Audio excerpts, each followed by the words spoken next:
Once, in the village of Tombi, lived a girl named Soloma. She was known for her beauty and kindness, winning the hearts of everyone around her.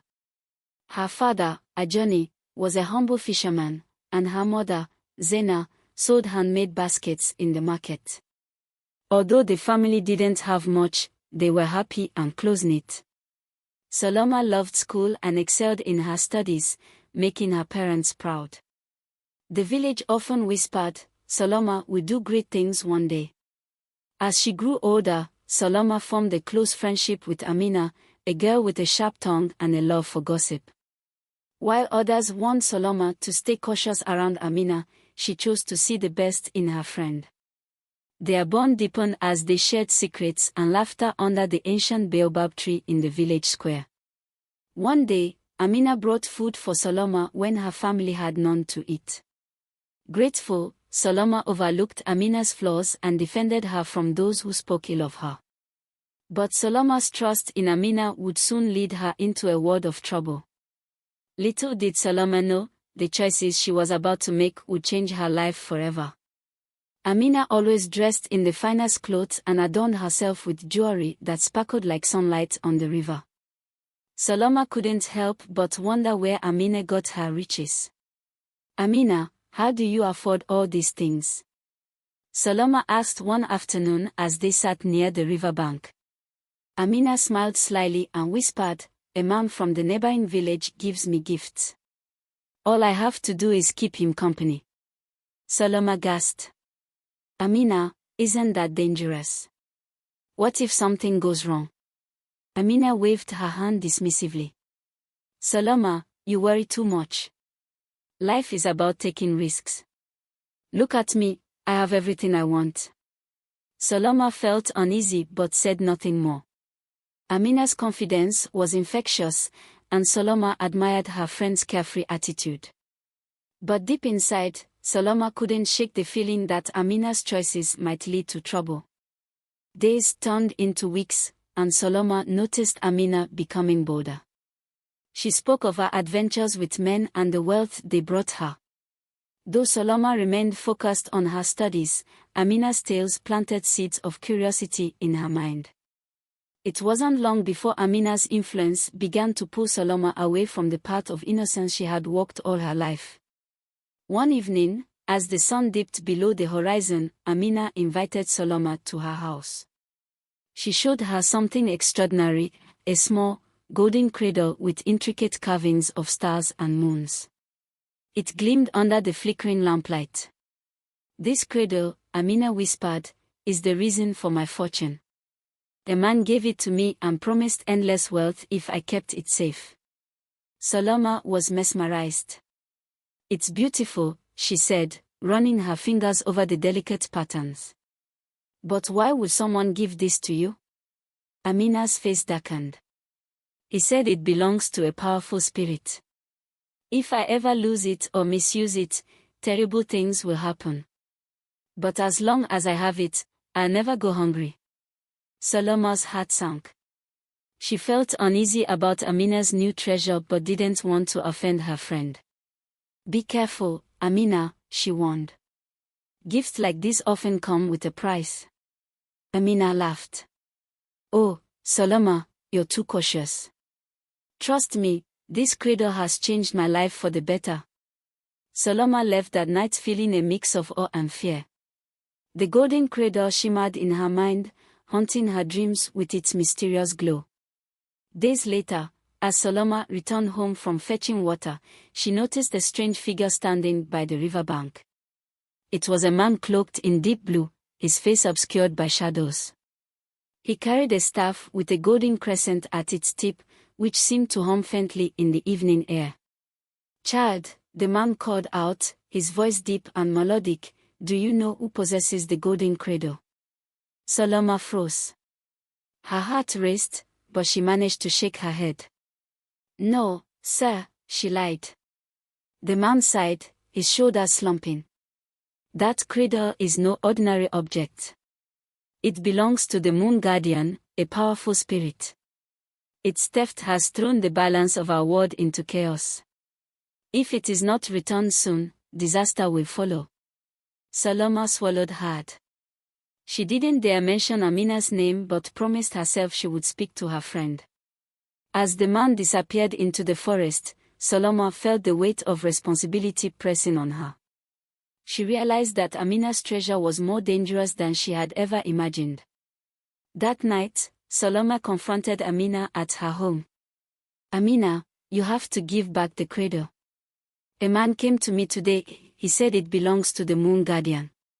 Amina rolled her eyes. "Saloma, stop believing in these village tales. That cradle is mine now. No one's taking it away from me." "But Amina," Saloma pleaded, "if what he says is true, the entire village could suffer. You have to return it." Amina's face hardened. "You don't understand, Saloma. This cradle is my chance to escape poverty. I won't go back to being a nobody." Frustrated and helpless, Saloma left.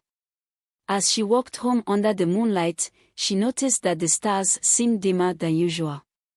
The air felt heavy, as though the world itself was holding its breath. Saloma couldn't ignore the growing sense of dread. She knew she had to find a way to convince Amina before it was too late. The following morning, the village woke to an eerie silence. The birds, which usually filled the air with song, were nowhere to be heard. The river's water, once clear and sparkling, had turned murky and sluggish. Elders gathered in the village square, murmuring about bad omens. "Something is wrong," one of them said. "The spirits are angry." Saloma's heart pounded as she watched the worried faces around her. She knew the golden cradle was the cause of this strange phenomenon. She ran to Amina's house, determined to make her friend see reason. But when she arrived, she found Amina sitting by the cradle, her face pale and her hands trembling. "Amina, what's wrong?" Saloma asked. Amina looked up, her eyes filled with fear. "The cradle, it's been glowing at night. And I've been hearing whispers, Saloma. Whispers calling my name." Saloma knelt beside her. "Amina, this is your chance to do the right thing. Return the cradle before things get worse." Amina hesitated, tears streaming down her face. "I don't know how, Saloma. The man who gave it to me never said where it came from." Saloma took a deep breath. "Then we'll find out together. We'll fix this, Amina. I promise." Determined to help Amina, Saloma sought out the village elder, Baba Juma, a man known for his wisdom and deep knowledge of the spirit world. She found him sitting under the ancient baobab tree, carving patterns into a wooden staff. "Baba Juma," Saloma began, her voice trembling, "I need your help. Amina has something that belongs to the spirits. How can we return it?" The elder's brow furrowed as Saloma described the golden cradle. He listened intently, then sighed heavily. "This cradle," he said, "is the vessel of the moon. It holds the essence of balance in our world. If it remains away from its rightful place, the chaos you see now will only grow worse." "But where does it belong?" Saloma asked desperately. "The moon guardian resides in the sacred glade," Baba Juma explained. "It is a dangerous journey, but it is the only way. If the cradle is not returned before the next full moon, our village, and perhaps the entire world, will suffer." Saloma thanked Baba Juma and left with a newfound sense of purpose. She knew the road ahead would be perilous, but she was determined to restore balance and save her friend. Saloma returned to Amina and told her what Baba Juma had revealed. Amina listened, her face pale and her hands clutching the golden cradle tightly. "So we have to take it to this sacred glade?" Amina asked, her voice trembling. "Yes," Saloma replied. "We have no choice. The village is already suffering, and it will only get worse if we delay." Amina hesitated. "But what if the spirits punish me? What if I don't survive the journey?" "You're not alone, Amina," Saloma said firmly. "I'll be with you every step of the way. We can do this together." After a long pause, Amina nodded. All right. Let's do it. For the village, and for us. That night, the two friends prepared for their journey, gathering food, water, and anything they thought might help. The golden cradle seemed heavier than before, its glow pulsing faintly in the dark. At dawn, Saloma and Amina set off toward the sacred glade, guided by the directions Baba Juma had given them. The forest they entered was dense and shadowy, the air thick with the hum of unseen creatures. As they walked, the ground beneath them began to tremble. Suddenly, a massive figure emerged from the trees, a guardian spirit in the form of a colossal serpent, its scales shimmering like moonlight.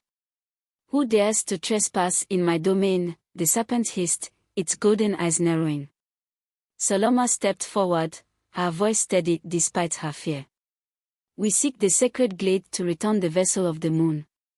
Please let us pass. The serpent studied them for a moment, then said, if your cause is true, prove your courage. Face me without fear. Amina hesitated, but Saloma reached out and held her hand. Together, they walked toward the serpent, their steps unwavering. The serpent reared back, then lowered its head. You have passed the first trial. Go forth with my blessing. With a wave of its tail, the serpent disappeared, leaving the path ahead clear. The forest grew darker as they ventured deeper. The trees seemed alive, their branches twisting and reaching toward the travelers. Soft whispers filled the air, voices that seemed to come from nowhere and everywhere. Amina clutched the cradle tightly. Do you hear that? She asked. Yes, Saloma said, her voice barely above a whisper. Don't listen to them. They're trying to scare us. The whispers grew louder, turning into mocking laughter. You never make it, one voice taunted. The cradle belongs to us now, another sneered. Saloma closed her eyes and began to hum a song her mother used to sing to her as a child. The melody seemed to drown out the voices, filling the air with warmth and comfort. Amina joined in, her voice shaky at first but growing stronger with each note. As they sang, the forest seemed to retreat, the whispers fading into silence. When they opened their eyes, they found themselves standing before a small, glowing stream that marked the edge of the whispering forest. They had overcome the second trial. The glowing stream led to a narrow bridge made of shimmering light, suspended over an abyss of darkness. Saloma and Amina hesitated at the edge, unsure of how to proceed. This must be the third trial, Saloma said. Amina looked down at the cradle, its glow now pulsating in rhythm with her heartbeat. We have to trust it, she said. Taking a deep breath, they stepped onto the bridge. As they walked, shadows rose from the abyss, taking on ghostly forms that whispered doubts and fears. You'll fail, one shadow hissed. You're not worthy, another sneered. Saloma tightened her grip on Amina's hand. Don't listen to them, she said. Keep moving. The shadows swirled around them, but the light of the cradle grew brighter with each step. By the time they reached the other side, the shadows had vanished, defeated by the cradle's glow. Exhausted but resolute, the two friends pressed on, knowing the sacred glade was drawing near. After days of trials and challenges, Saloma and Amina finally reached the sacred glade. It was a breathtaking sight, a clearing bathed in silvery light, with a giant crescent moon hovering just above the ground. In the center of the glade stood the moon guardian, a majestic figure cloaked in light. Its face was serene, but its eyes held the weight of eternity. You have brought back the vessel of the moon, the guardian said, its voice echoing like the chime of 1,000 bells. Why did you take it? Amina stepped forward, tears streaming down her face. I didn't know what it was. I was desperate. Please forgive me. The guardian studied her for a moment, then nodded. Your remorse is genuine. Balance will be restored. Amina placed the cradle at the guardian's feet. As she did, a brilliant light engulfed the glade, and a sense of peace washed over them. The journey was over, but their lives would never be the same. As the golden cradle settled into its place, the sacred glade came alive with shimmering light. The trees sparkled with silvery dew, and the air filled with the harmonious hum of unseen creatures. The moon guardian raised its hands, and the glow from the cradle rose, spreading out like ripples on a pond. The balance is restored, the guardian proclaimed, its voice soft yet powerful. But the journey has left its mark on you both. You are changed, as is your world. Amina and Solomon exchanged glances. They felt lighter, as if the burden of the cradle had lifted more than its physical weight. But they also knew they couldn't return home the same as before. You have shown courage and wisdom, the guardian continued. Your bond has been your greatest strength. Cherish it, for it will guide you through life's many trials. The glade seemed to pulse with energy, and the guardian motioned toward a path bathed in moonlight. Go now, and let your story be one of healing and unity. The journey back to the village felt shorter, though no less profound. The forest seemed gentler, the air filled with the sweet scent of blooming flowers. As they walked, Amina spoke of her fears and regrets, and Solomon listened, offering words of comfort. I never meant to cause so much trouble, Amina said, her voice heavy with emotion. You didn't know, Solomon replied. But what matters is that you made it right. That takes courage. When they reached the village outskirts, they were greeted by a scene of renewal. The crops were lush, the river flowed clear and strong, and the air was filled with the laughter of children. The people, once weary and distrustful, now looked at Amina and Solomon with awe and gratitude. They did it, whispered one villager. They saved us, said another. Baba Juma stepped forward, his face alight with pride. You have brought honor to us all, he said. The spirits are pleased, and balance has returned. Life in the village slowly returned to normal, but for Amina and Solomon, nothing would ever be the same. They had faced unimaginable trials, and their bond had grown stronger than ever. One evening, as they sat beneath the stars, Amina turned to Solomon.